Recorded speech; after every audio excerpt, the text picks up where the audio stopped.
This is the Used Car Dealer Podcast.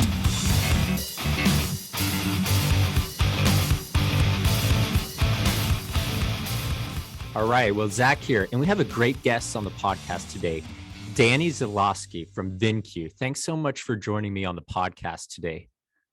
Thanks, Zach. It's an awesome time to be in the car business for sure. Exactly. And I'm so excited to get started. And for the audience listening today, talk about your background in the automotive space and how you got involved in the VinCue business. You bet. So I've been in the car business since I was a kid. My dad started it in 1983. We've always been in the used car automotive space. And I joined when I was about 14 years old to prove to my dad that I could sell cars, but then quickly figured out that I really liked where industry and technology kind of met. And at the time, that was really in marketing because you got to work with other technology companies in order to broadcast your message. And so I didn't know back then that I would one day be in technology, but I was certainly attracted to it. And we grew our business organically over time. Something that was unique to us, we decided early on that we didn't want a floor plan, meaning we weren't going to borrow money to build our business. And so that forced us to decision differently in the way that we grew, in the way that we grew our inventory, because we wanted to own everything for cash and not be beholden to making decisions based on fear, but instead let's make them based on what our business actually needs. So as that idea continued to evolve through our company, that also started changing the way that we price cars, syndicate cars, and that's down to the conversations that we have, which introduced me to Matt Watson back in the day. My dad bought our first computer from Matt at Sears and asked Matt, "Hey, do you know how to work this thing?" And he said, "Sure." And he said, "You should come out and set this thing up." So Matt came to our dealership, set it up, and we asked him, said, "Hey, do you know how to build any programs? Because we want to build a program to sell cars from." And he goes, "Sure, I'll build that." So Matt built our first point of sale system called Sell Some Cars. Wow. He quickly figured out that we had a syndication issue because it didn't exist back then. And so he built Vin Stickers, which one day grew into Vin Solutions, and Matt's continued to be a friend of ours. So, because of that, let's fast forward to my early 30s. I wanted to get into the software space, and Matt being my friend, I said, "Hey, I want to start a software company because I see this, what I call race to the bottom on price. What should I do?" And he said, "Well, you know what? I know somebody who's in that space and can write code and already has the beginnings of something really great. You guys should meet." And then that's when I met Chris Hoke, who today is my business partner at VinCue. Wow, what a great story. And we know Matt as well, and a former guest of the podcast too. Yeah. So 2020, 2021, they've been surreal from an inventory standpoint. Yeah. What was the inventory crisis, or what has it taught us about market pricing? So I have a CarMax right across the street from me, and they've been around obviously for a really long time. And for over a decade, dealers let them buy cars from the public quietly. Like, we didn't compete against them, right? There may be a few dealers around the country that figured it out and started doing private party acquisition, but CarMax predominantly was doing it for a really long time. And I grew up in the auction era, where I'd go to the auction and, the last guy with his hand up also paid the most. We tried to be innovative early on, and we passed out Nextel phones to new car dealerships so that when they were trading for a car, they could page us and say, "Hey, what's this thing worth?" And then we bid it over the phone. And then we'd come in and buy it all. We called it WAR, wholesale auction retail. So we'd buy it all and we'd redistribute to the market. And that was our innovative way back in the day, still carrying black books in our pockets to buy cars. Well, that idea of you make your profit when you buy the car, not when you sell the car, was really what fueled us into thinking, okay, how can we scale a vehicle buying center? And so how has COVID changed our outlook? Well, first of all, for 7 years now, my dealership has had a vehicle buying center. So I have a manager and 4 agents that are solely focused on acquisition. Early on, it was not just private party, but it was also auction, because we thought, hey, if we use data to our advantage, we can know where the honey holes are and buy good cars. But then we figured out, when we started tracking gross and turn, that working with consumers the same way we sell cars, but to buy cars, was really powerful. So when COVID hit early on, obviously for everybody, it dried up. Nobody knew what the heck was happening and if sales would be strong or weak or what. But once sales started picking up and automotive started facing a inventory shortage, we looked around and go, well, we don't have an inventory shortage. We have quite the opposite. We were still wholesaling even some cars. So the answer is, it really focused us on not just selling and marketing channels, but now acquisition channels. And I think it's doing that to the industry today. And what are 3 things that good inventory management should be? So I call it highest authentic value. That's a term that VinCue uses. Highest authentic value today is different than it was even a couple of years ago. So if we think about a piece of merchandise, a car, when you put it out there in the world, year, make, model, mileage, condition, history, that's really all that can rank a vehicle online. In syndicates use like fair deal, good deal, great deal, right? But there's a limited number of factors that can put that superlative on that vehicle. What's more important is for the dealer to communicate the highest authentic value. And some of those values are above and beyond price, right? So values like, this vehicle got $1,200 worth of service done to it. It's got new tires, belts, brakes, hoses. This vehicle is also certified, gives it a year warranty. This vehicle also has a 1-owner clean Carfax, no accidents. That's got value relative to other cars like it. This vehicle also was a local trade, and we know the local market, and it didn't come from a high salt area. All those have value, and to a consumer, just speaking for me, and Zach, I think you'd probably be the same. You pay a little bit more money for that car if you were given that information, right? So in an inventory management system like VinCue, highest authentic value is really important. Certainly, you still have the foundation of knowledge to understand your competitive set, what other vehicles are selling for, whether it be retail transaction data or similars or wholesale transaction data. But even in the wholesale space, you're competing with other experts. So those numbers can be can drive you again back to that idea of race to the bottom. So it's important that you have not just wholesale data to look at, but what are they leaving the market for? And is your comp set even accurate?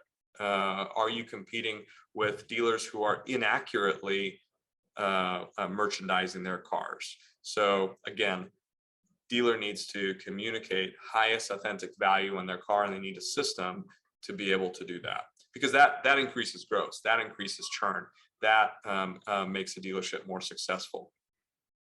So oftentimes dealers, they're conditioned to drop prices, for instance, if a car isn't moving. Is that the right strategy in your opinion, especially in today's market? It's not. No, it's a strategy, but it's not the strategy. So let's paint the perfect picture. If you have a car and you've merchandised it to its highest authentic value, the pictures are right, the comments are right, you've listed reconditioning, you've given a consumer a call to action, a way to reach you, and you're doing a good job, but for some reason the car's still not moving. Let's say it's a Ford Fusion or a Chevy Impala that traditionally has a high market day supply. There's a lot of them out there, right? The answer isn't to just lower the price, hoping and praying that you're going to get somebody's attention. The answer is to boost the vehicle so that you can get it out in front of other eyeballs. And so we call that VIN-specific targeted advertising. So in today's world, we can see the behavior of other consumers in a market, and we can see what they're shopping for by class, by price range, what sites they're on, and so forth. So if we can serve that vehicle that we have to a consumer, then we can get that consumer back to us and sell that vehicle even at a great fair price, right? Not But if the vehicle has, it's $2,000 less than every other car, the only way we're going to grab that consumer is if that consumer is already educated on the other vehicles and has boiled down that ours is the cheapest one. So I would call that a really bad strategy. In today's world, specifically with VinCue, you don't have to do that. So increase gross and increase churn so that we can decommoditize some of the commoditization that's happened with a velocity mentality. And obviously, inventory management, it's a key component of a successful used car dealer operation. What else is important for used car dealers to get right in this marketplace? So today, the loyalty has shifted from a good business to a good experience. So Zach, think about it for yourself. If your parents and your grandparents have always done business with this one dealership, but you go in there and today it wasn't a good experience, you're not going to have loyalty to that business anymore. And so what specifically people our age are looking for is a great experience. And so getting creative around how we can remove friction from a vehicle acquisition or vehicle selling experience, giving consumers the ability to communicate in a communication way. I'll give you an example. For years, we were like, hey, texting's a big deal. You should text your consumers. And so we told all of our salespeople to text. And so they listened, they started texting. Well, we pissed some people off. And I'll tell you why. It's because some people hated texting. And so what we learned was ask, Zach, how do you want to be communicated with? Do you prefer text, or do you prefer I to call you, or do you want email? And they'll say, no, you know what? Just call me. It's a lot faster for me. And we'll go, cool. And then we take in the notes, this customer likes to be called. And so then a guy like my dad hates texting because he's not good at the thumbs and all that stuff, right? Versus other people say, no, I'm at work all day. You need to text me. Cool. So the answer is ask. And you can kind of take that intention and spread it across your business so that you can give good experiences to the customer. And then at the end of it, I feel dealerships deserve a compliment or a testimonial, or and that goes beyond just a review on Google. We do exit interviews with our customers where we literally have a questionnaire and we ask them if they'd be willing to do a video testimonial. And so we do a little video with them in this little office, and we say, hey, how was your experience? And we'll ask them leading questions like, do you feel like you got a good deal? Right? Because that's what other people are thinking, right? Yeah, that's smart. We ask them questions like, did you get what you wanted? And they'll answer that question. And it's authentic and it's real, and you get to see real people. And it's not us going out there and saying, we're the best, you should shop with us. It's other people saying, you know what? This place is kind of cool. So what are some of the most successful dealers doing differently when it comes to marketing their dealership and inventory? So you said something, you used the word differently. And I like that because one of my tenets is sometimes better isn't better than better. Sometimes different is better than better.